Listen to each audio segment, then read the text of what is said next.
Witam Państwa serdecznie, z tej strony Piotr Zaręba, czyli pamiętnik zootechnika w Twoim domu i oborze.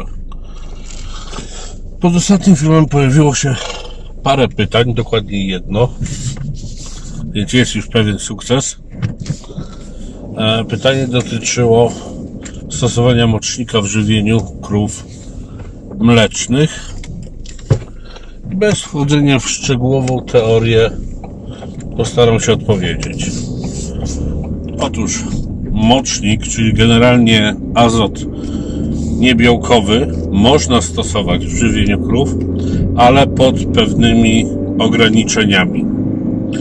Musimy pamiętać, że tylko niewielką część białka możemy zastąpić za pomocą mocznika i to tylko w pewnych ściśle określonych warunkach.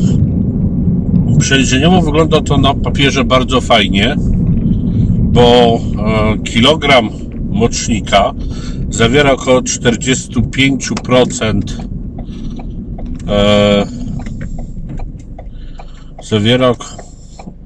nie ma to jak zaparkować sobie na łuku drogi.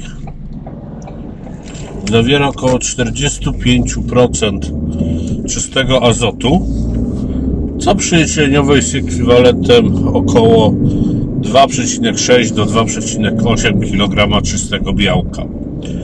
Na początku wygląda super, ale pamiętajmy, że tego mocznika nie możemy z kolei Bóg wie ile wsypać.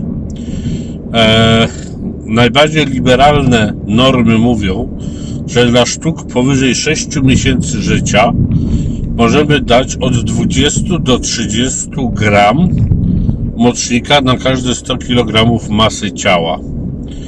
Według mnie jest to troszeczkę zbyt optymistyczna dawka lub dawka liczona na zasadzie powyżej niej na 100% będą kłopoty, a poniżej niej kłopoty są prawdopodobne, ale nie w 100%. Więc tak, co musimy zrobić, żeby ten mocznik miał sens? Po pierwsze, musimy go podawać zwierzęciu, które ma zdrowy, pracujący żwacz. Z automatu odpadają nam cielęta, odpadają nam sztuki zakwaszone, odpadają nam sztuki z innymi problemami, z zasadowicą, z przemieszczeniami. To jest pierwsze ograniczenie. Drugie ograniczenie jest takie, że ten żwacz musi naprawdę wydajnie pracować. Takim parametrem określającym, czy żwacz nadaje się do tego, czy nie, jest poziom tłuszczu w mleku i za taki bezpieczny w przypadku HF-a można przyjąć 3,95, w przypadku SIMA 4,1. Jeśli mamy powyżej tej wartości poziom tłuszczu, możemy założyć, że, pomijam wypadek ketozy, możemy założyć, że żwacz pracuje zdrowo i mocznik będzie przez florę żwacza przetwarzany do białka. Co jeszcze jest nam potrzebne? Potrzebna jest energia dla flory żwacza na przerobienie tego mocznika, więc jeśli mamy białko w mleku, które jest wskaźnikiem zaopatrzenia w energię na poziomie 3,2 i poniżej, zapomnijmy o stosowaniu mocznika. Ten mocznik pójdzie nam nieprzerobiony i będzie tylko truł krowę i jej ciele. Natomiast jeśli spełniliśmy już te warunki, czyli mamy dobry poziom energii w dawce, żwacz pracuje zdrowo, musimy pamiętać o jeszcze jednej bardzo ważnej rzeczy. Żeby mocznik był przerobiony na białko, musimy uzupełnić dawkę o dość spory poziom siarki, która jest prekursorem metioniny, wchodzi w skład budowy metioniny, bądź samym aminokwasem metioniną. Najprościej jest to zrobić podając śrutę rzepakową, która jest bogata i w metioninę, i w siarkę jako taką. I dopiero kiedy mamy połączone te wszystkie elementy, czyli dorosłe zwierzę, dobrze pracujący żwacz, odpowiednie zaopatrzenie w energię, odpowiedni poziom aminokwasów siarkowych tutaj szczególnie metioniny bądź samej siarki, dopiero możemy zacząć myśleć o podawaniu mocznika. Jak ten mocznik podajemy? Przede wszystkim musi być bardzo, bardzo dobrze rozmieszany. O co chodzi? Mocznik jest hydroskopijny i łatwo ulega zbryleniu. Jeśli taka bryła dostanie się do żwacza, powoduje miejscowe obniżenie temperatury. Automatycznie flora żwacza przestaje pracować i mocznik w formie nieprzerobionej idzie nam dalej do organizmu krowy, powodując różnorakie zniszczenia. Głównie atakuje wątrobę. Więc mocznik musi być dobrze rozmieszany. Po drugie, nie wolno go podawać w wodzie do picia. Można go sobie rozpuścić w wodzie, żeby uniknąć zbrylenia, ale tą wodą z mocznikiem wtedy musimy polać i to jak najszybciej TMR, czy kiszonkę, czy co tam będziemy w danej chwili dawać. Istnieje też stara metoda, szczególnie stosowana na małych gospodarstwach, gdzie w 22% roztworze moczniku namaczano ziarno, potem je jak gdyby zostawiano do przesuszenia przez 3 dni i taką lekko wilgotnawą paszę, bardzo bogatą w azot, podawano.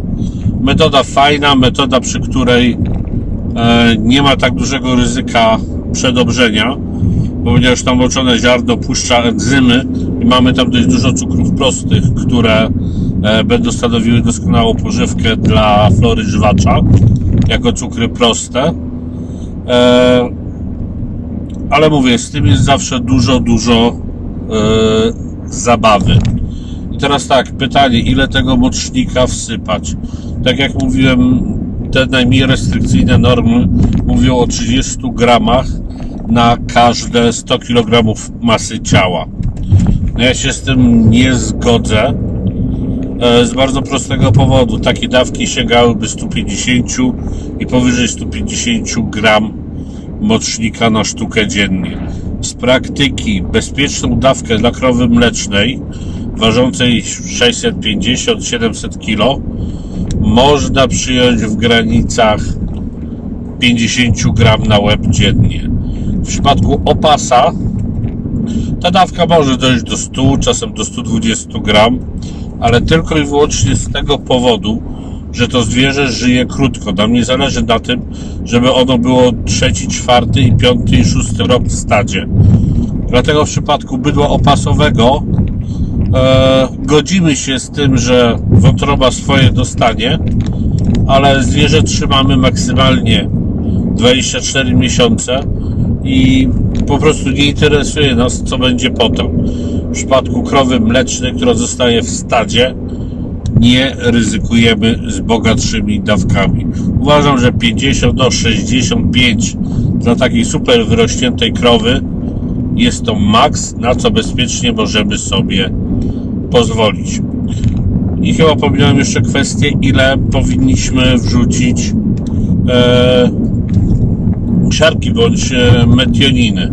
Z praktyki, jeśli stosujemy mocznik, minimum kilo 25 rzepaku, to jest taki minimum, czym powinna być dawka dla krowy uzupełniona, żeby ten mocznik został przerobiony do białka i potanił nam dawkę. Przy czym, żebyśmy mieli jasność, maksymalne dawki mocznika obniżą nam ilość potrzebnego białka z pasz z zakupu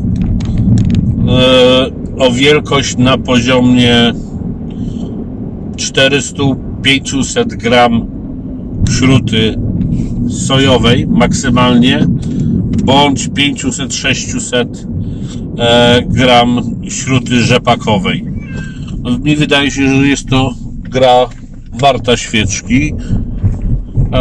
No i może ostatnie wyjaśnienie, bo niektórzy się zastanawiają, czym się różni mocznik paszowy od mocznika nawozowego.